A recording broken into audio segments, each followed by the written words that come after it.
Bonjour tout le monde. Je suis ravie de vous retrouver en ce dimanche pascal et je vous remercie d'être présent. Alors, j'ai fait une petite interruption d'une quinzaine, non pas parce que j'ai arrêté la diffusion au sujet de la série des vidéos sur les anges. Je vais y revenir, je vais reprendre le fil de tout ça.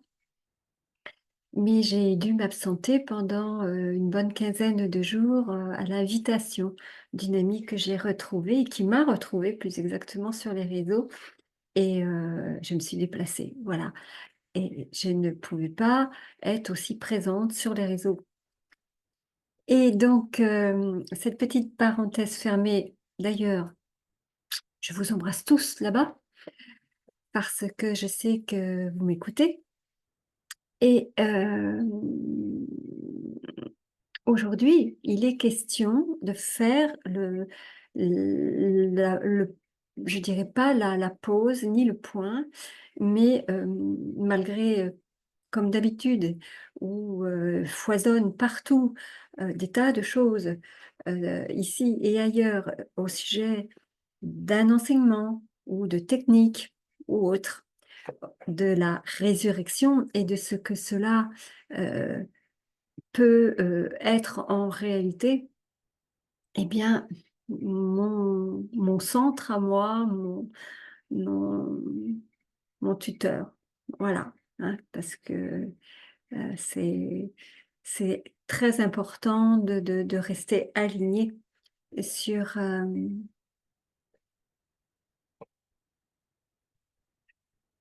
vous voyez, il n'aime même pas ce mot channeling. Même moi, j'ai du mal à le prononcer, même si c'est une transmission vivante. Voilà, peut-être c'est plus juste, canal, oui, pourquoi pas. Mais en tout cas, l'instrument, voilà. L'instrument médiumnique par lequel, eh bien, peut passer cette voix qui est celle de l'ange maître au sujet de cette lumière, du corps lumière que nous sommes. Et nous allons entrer, voilà, dans cette vraie Eucharistie. Alors que vous soyez religieux ou pas religieux, instruit, pas instruit, voilà, de partout cette vibration par la prière aussi, les rassemblements qui se font principalement dans certains lieux de culte, mais pas que, et bien que vous en soyez conscient ou non, que vous y croyez ou non, elle est réelle et bien présente. Et c'est ce que veut dire en vérité, au-delà des mots, cette vérité qui a été vécue il y a des millénaires par un être qui a, on va dire, sans mourir réellement, habité ce verbe qui lui a permis de prononcer et de réaliser « Je suis la résurrection et la vie ». Et rien que cette parole divine, eh bien, elle a un sens beaucoup plus large, je ne dirais pas caché, mais beaucoup plus large que ce qui n'y paraît. Ou parce que si l'on s'arrête dans l'expression des mots, eh bien, on ne va peut-être pas pouvoir aller beaucoup plus loin parce que notre cerveau ne peut pas comprendre et ne peut pas entendre euh, ce que, euh, ce que c'est en réalité. Les alchimistes, peut-être un petit peu plus. Alors, cela a été prononcé en présence et devant les témoins qui ont essayé de retranscrire ce passage de la vie de Jésus. Mais nous sommes, nous aussi, vous le savez, des disciples et puis initiés aussi à la suite du Christ, si nous le désirons, et puis maîtres, si évidemment nous accomplissons le chemin. Alors,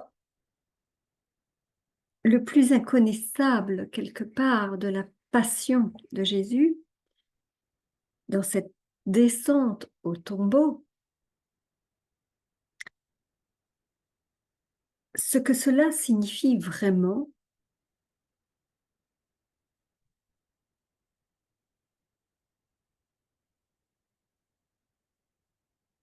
c'est comme à l'accoutumée à l'intérieur de l'être, puisqu'il s'agit de notre temple de lumière qui est notre corps et nos corps, qui va en réalité, et ce mot va revenir un certain nombre de fois, réalité, réalité du vivant.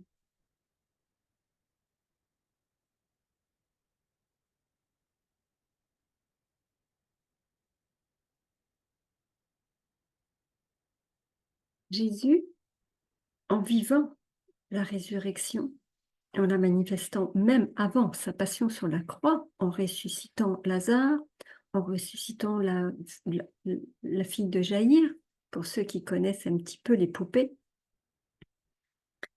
eh bien, il a effacé le drame de l'âme humaine dans cet oubli.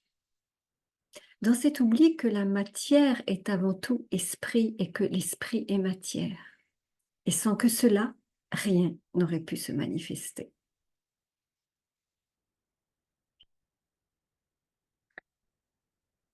J'espère qu'il n'y aura pas de saut de fréquence par rapport au son, parce que ça arrive assez régulièrement lorsque nous sommes très nombreux, comme les week-ends, sur les réseaux. Alors, Jésus, vous savez, guérissait, accomplissait ce que l'on appelle des miracles. Pourquoi? Comment? Parce qu'il avait compris et vécu que la matière est l'esprit.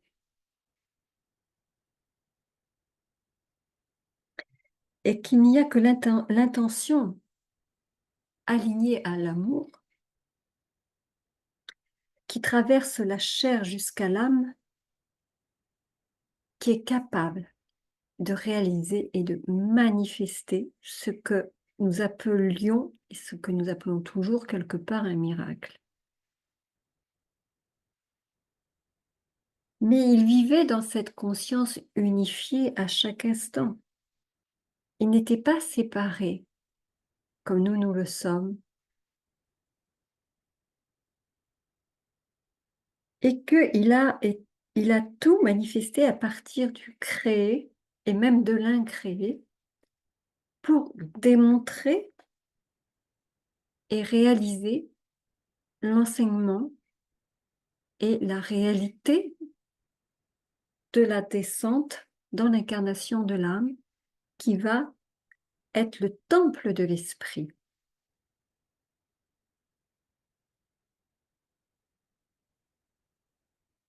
Cela, il en parle dans Jean 14, 12, pour ceux qui veulent des références. Il en parle aussi lorsqu'il dit ce que je fais, bien d'autres le feront après moi, et de choses bien plus grandes encore que moi. Bien sûr, cela, il l'a prononcé, donc cela est vrai. De par l'empreinte que lui-même a laissée sur la terre. Et cette empreinte, c'est le sceau indélébile avec laquelle notre âme et notre esprit, pardon, fusionnent. Alors, ce n'est pas une promesse, vous voyez, lointaine, ce n'est pas non plus dans un lointain futur que cela se réalise, cela s'est réalisé à l'instant où le Christ a prononcé et a effectué cela, a vécu cela. Et cela se passe aussi dans l'instant lorsque nous prononçons et que nous croyons, que nous adhérons, hein, c'est vraiment ce credo aussi, pleinement, c'est là où il peut y avoir des interférences et des fréquences différentes, c'est là où pleinement il y a cette investiture et ce réveil cellulaire dans le cœur même de ce qui a créé ce qui constitue notre matière, que dans cette vibrance et dans cette émergence vibratoire, il y a ce retournement, il y a cette alchimie, il y a cette transmutation. Il y a plein de mots, vous savez, qui essaient de supporter une chose aussi inexplicable et encore pour la science qui pourtant est du domaine de la révélation. Et donc, en temps et en heure, eh bien, elle sera révélée aussi pour ce qu'elle est dans l'entièreté. Hein. Mais que pour le moment, eh bien, on peut se référer simplement à ce qui est écrit aussi dans la tradition. Hein. Si on prend le passage « Le royaume de Dieu est en vous », Luc 17, 21, par exemple, eh bien, il s'agit de ce passage et de cette Pâque dans les cellules du corps, le réveil du Christ, autrement dit. Et vous voyez bien que le Christ est passé aussi par par cette descente dans les profondeurs. Et d'ailleurs, lorsque le Christ est mort sur la croix, il y a eu un tremblement de terre, une grande secousse, où il y a eu comme si deux mondes étaient séparés, le ciel et la terre ont créé un espace d'ouverture à ce moment-là pour, pour faire ressurgir, émerger quelque chose qui ne pouvait pas s'expliquer, mais dont tout le monde a été témoin, sans comprendre. De la même manière, lorsque la pierre était roulée du tombeau avec les deux gardes et que ça les a réveillés, il y a eu aussi un tremblement de terre à ce moment-là. Et cette secousse, voyez-vous, moi, me parle énormément au niveau vibratoire. Secousse et réveil, ces deux mouvements, c'est cela qui crée l'onde vivante qui va symphoniser et créer à partir du tout cette, cette lumière du vivant sans laquelle la vie n'existe pas. Et cela est vrai tout autour de nous et aussi en nous.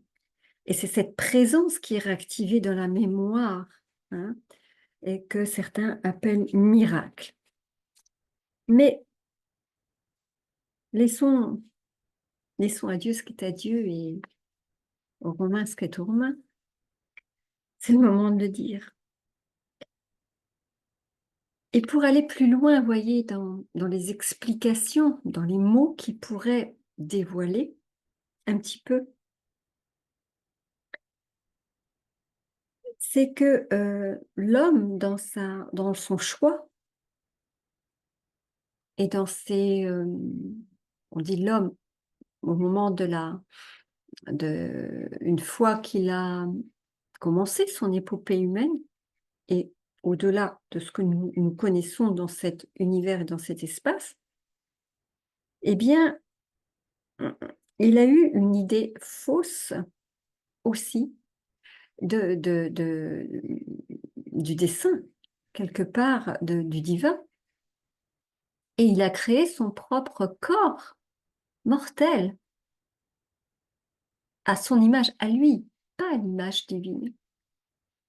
C'est cela qui a provoqué ce que nous connaissons, les morts et les renaissances successives. Et c'est pourtant à partir de cela, d'accepter que cette flamme se réveille, un petit peu comme le phénix qui renaît de ses cendres, c'est de la même matière. D'autres emploieront l'image du feu de Prométhée, hein. Bon, peu importe. Se réveille dans la pierre, c'est-à-dire dans la matière, dans ce qui est enfermé.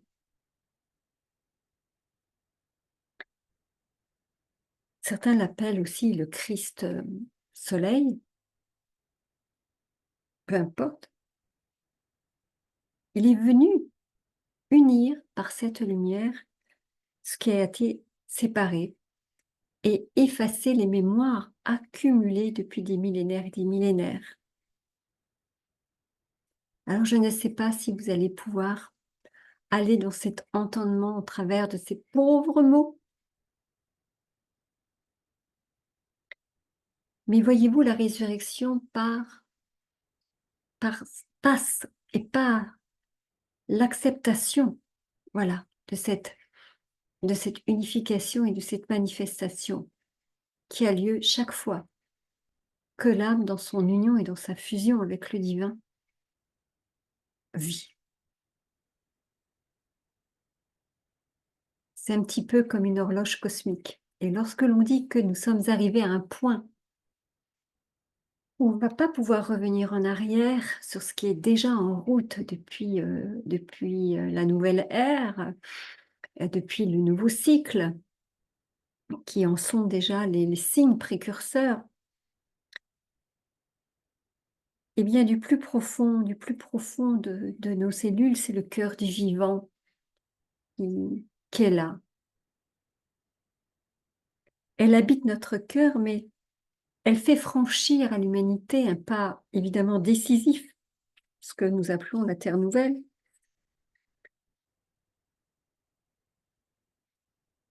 Et à partir de là, vous voyez, moi, la seule chose que je suis amenée à vous transmettre par l'esprit de l'ange maître, uni à la source,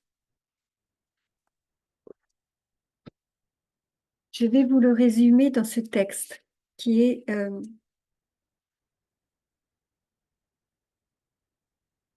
je ne sais pas, c'est pas un poème, c'est un écrit d'un ermite mystique du XIVe siècle, le bienheureux Jean Ruysbrock. Je vous épelle parce que je ne sais pas si ça se prononce comme ça. Ruybrock.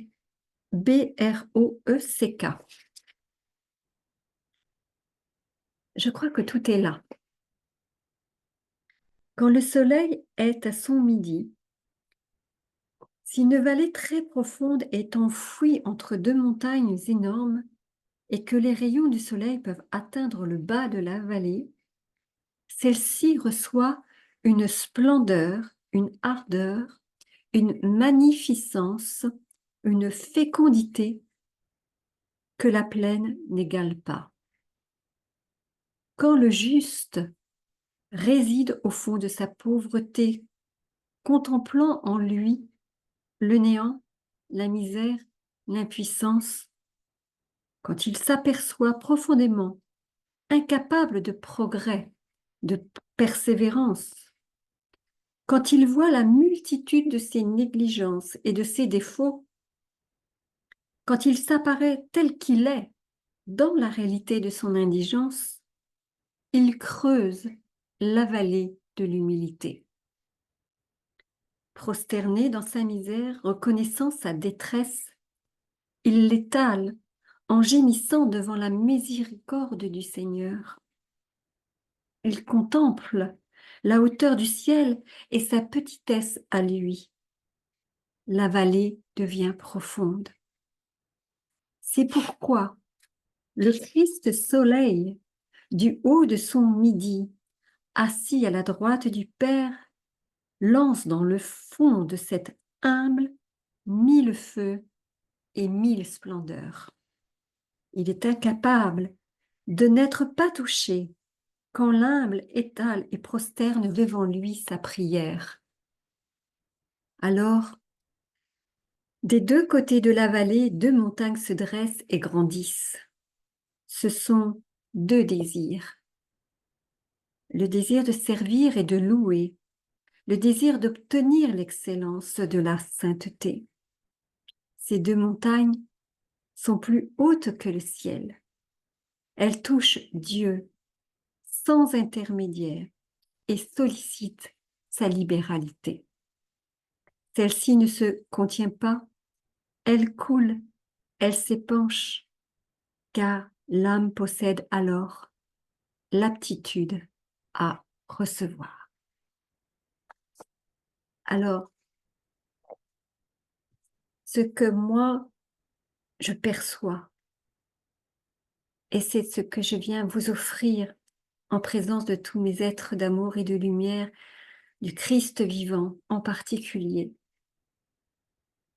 c'est l'aptitude de votre âme à recevoir et à se voir telle qu'elle est, dans sa lumière, dans son amour créé et incréé, et dans cette fusion d'esprit, dans cette unité d'amour et de vérité. La voie est ouverte. Alors, c'est elle qui va prendre soin, qui va guérir, qui va nous faire sortir des profondeurs du tombeau. Que puis-je rassurer? Que puis-je assurer aussi de plus réel, de plus vrai, de plus authentique que cette voix humble devant nous, pour nous. Déjà, tous ceux qui l'ont accompli sont là, se penchant vers nous. Rappelez-vous cela.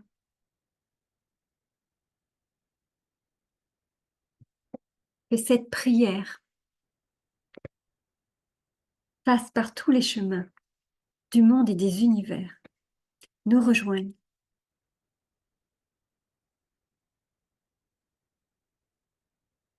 Et qu'elle fasse son œuvre encore et encore vers toujours plus d'humanité avec un grand H. En réalité, voilà, voilà le lien, voilà le sens profond de ce chemin de résurrection. Je vous remercie de votre écoute. Je compte sur vous pour liker, pour mettre des commentaires. C'est très important, vous le savez, dans le référencement. Je vous dis au plus vite et je vous souhaite encore à tous et à toutes un très beau dimanche de Pâques. À très bientôt.